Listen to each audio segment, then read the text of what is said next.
విజయ్ నువ్వు ఇక్కడికి వచ్చావు కదా, మన పిల్లలకి నువ్వు ఎలా కష్టపడ్డావు, ఇంత ఈ స్థాయికి నువ్వు ఎలా వచ్చావో మన పిల్లలకి చెప్తే ఎంతో స్ఫూర్తిదాయకంగా ఉంటుందని చెప్పేసి సార్ అంటే నేను వెంటనే ఓకే సార్, వీళ్ళందరూ ఇది నేను చదువుకున్న స్కూలు, నేను వాళ్ళకి ఎలా అయినా సరే ఉపయోగపడడానికి సిద్ధంగా ఉన్నానని నేను మనబడి వాట్సాప్ గ్రూప్లో కూడా చెప్పడం జరిగింది.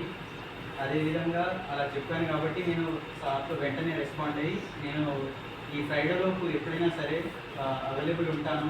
ఎప్పుడైనా సార్ వాళ్ళు ఎప్పుడు ఓకే అంటే, పిల్లలందరూ ఎప్పుడు ఓకే అంటే అప్పుడు మనం పెట్టుకుందాం అనగానే వెంటనే ఈరోజు పెట్టుకుందామని చెప్పారు.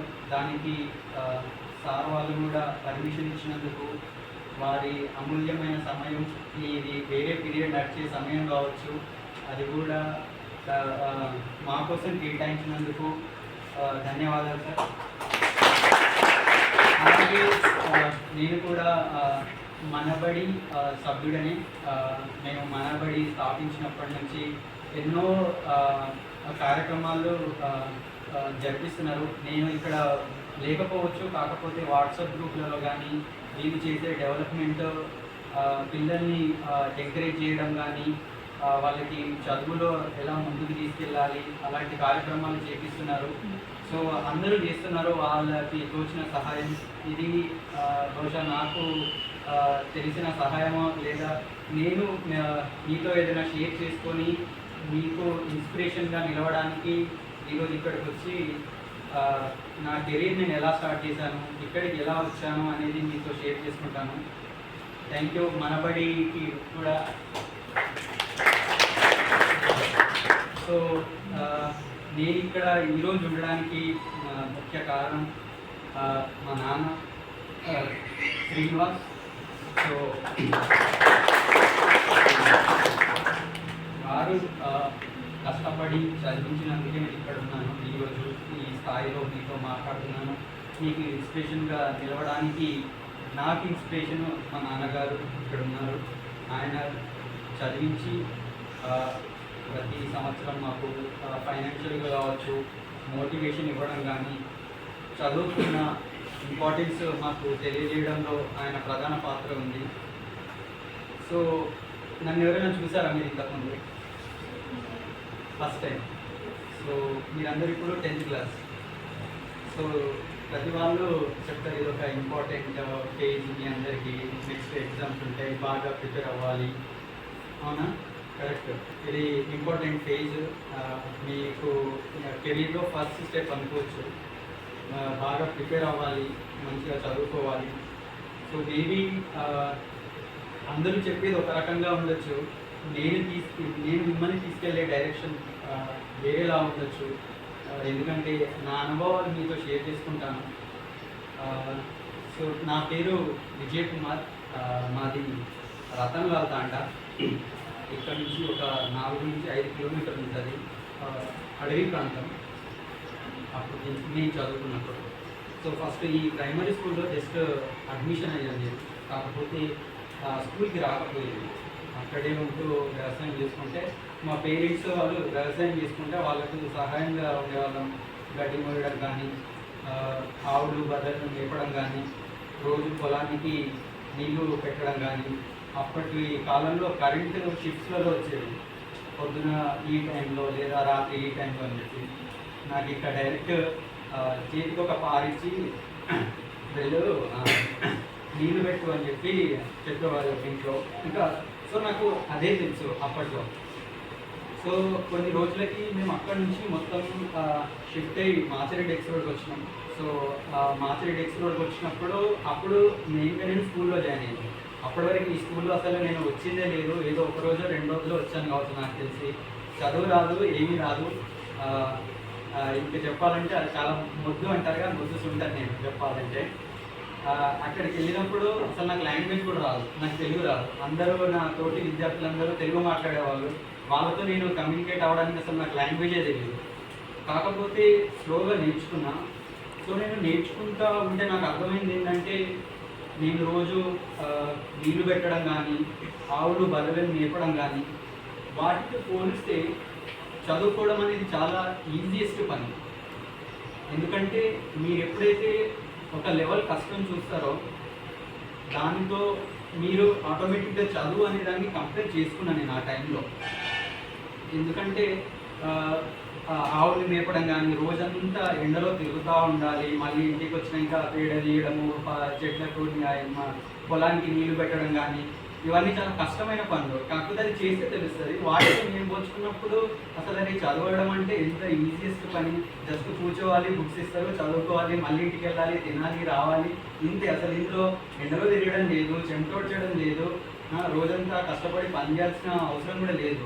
అది ఇదేదో బాగుంది అని చెప్పి నేను అలా చదువు మీద ఆసక్తి పెంచుకున్నాను. ఎప్పుడైతే నేను అలా ఆ కష్టమైన పనులు అవి నాకు ముందుగా నాకు అలవాటైనాయో, ఆ తర్వాత నేను చదువుకోవడం వల్ల నాకు ఆసక్తి పెరిగింది. ఎందుకంటే నేను ఆటోమేటిక్గా అది కంపేర్ చేసుకున్నాను. ఓకే, చదవడం చాలా ఈజీ, ఇంకా ఇటు అటు తిరగడం అవన్నీ చాలా కష్టమైన పనులు.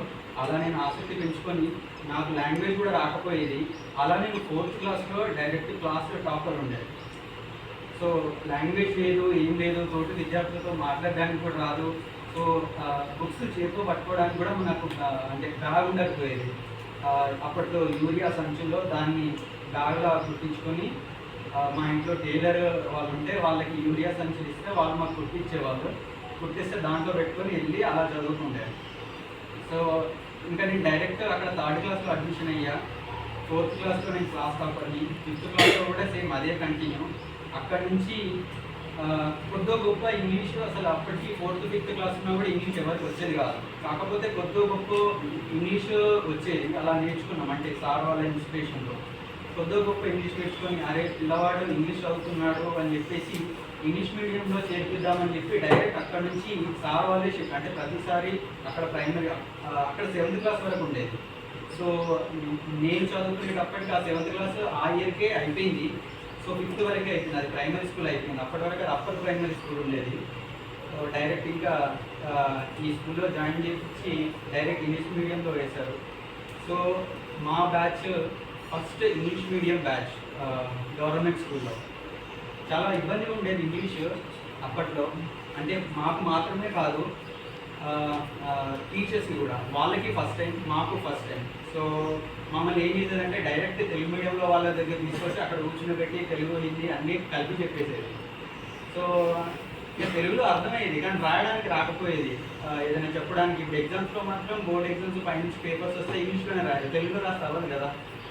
సో అయినా కూడా కొద్ది గొప్ప అలా నేర్చుకొని ఫస్ట్ 6th ఏమో సిబిఎస్ఈ సిలబస్ ఉండేది, అది ఇంకా టఫ్ ఉండేది. సో సిబిఎస్ఈ సిలబస్ నుంచి 7th నుంచి స్టేట్ సిలబస్ చేసినారు. ఇంకా అప్పటి నుంచి కొంచెం easy, Telugu medium English medium కలుపుకొని మేము తెలుగు మీడియం బుక్స్ రిఫర్ చేసుకొని అలా చదువుకుంటూ ఉండే. ఇంకా ఈ స్కూల్లో అచీవ్మెంట్స్ వచ్చేసి మీకు NMMS ఎగ్జామ్ తెలిసే ఉంటుంది, national merit mean scholarship exam అనేది. సో అది ఫస్ట్ టైం ఈ మండల్లో అనుకుంటా నాకు తెలిసి మన స్కూల్ నుంచి మనం అటెంప్ట్ చేసింది.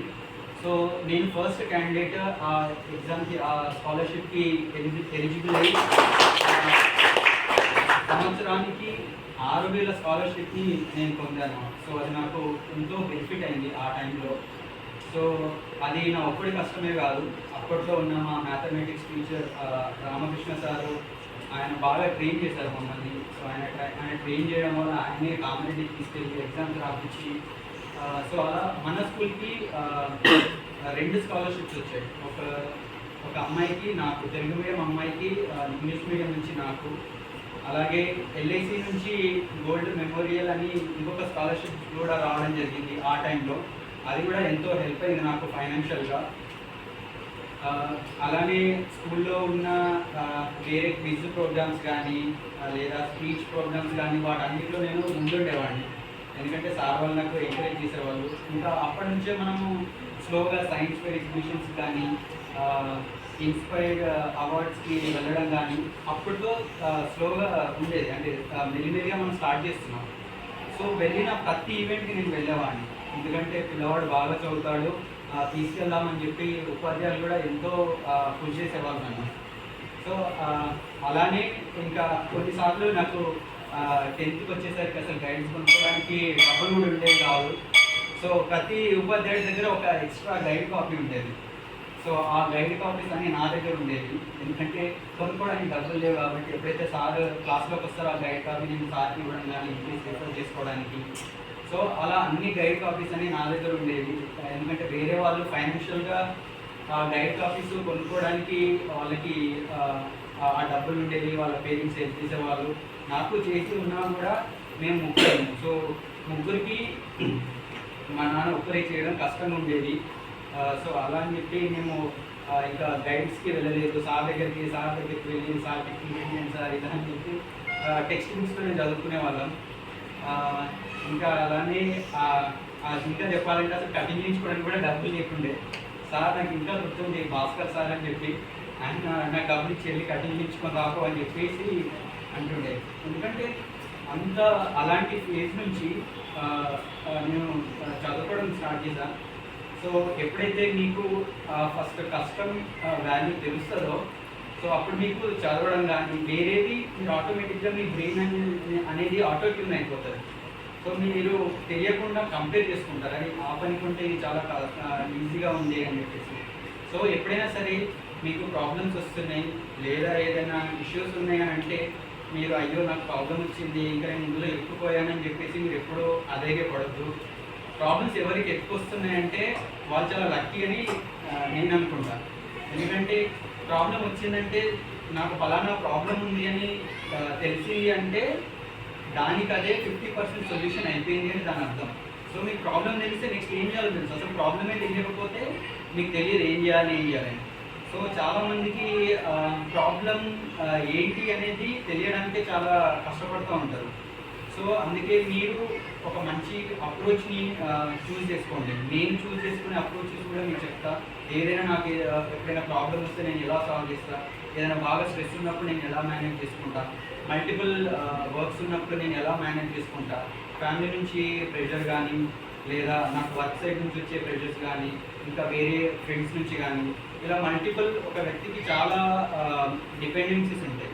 సో అలాంటప్పుడు మనం వీటన్నిటిని ప్రాపర్గా మేనేజ్ చేసుకుంటే ఈజీగా మీరు గెట్ ఆన్ అవ్వచ్చు. అంటే అవి ఎగ్జామ్స్ అయినా కానీ అంటే మీ స్టేజ్కి మీరు మేనేజ్ చేసుకోవాలి. ఎవరి స్టేజ్కి ఇప్పుడు నా స్టేజ్కి నాకు ఎక్స్ట్రా డిపెండెన్సీస్ ఉండొచ్చు, మీ స్టేజ్కి మీకు వేరే డిపెండెన్సీస్ ఉంటాయి. సో అవన్నీ మీరు జాగ్రత్తగా మేనేజ్ చేసుకోవాలి. నేను మర్చిపోతాను చెప్పి రాసుకొని వచ్చినాను, మీకు ఏం చెప్పాలో.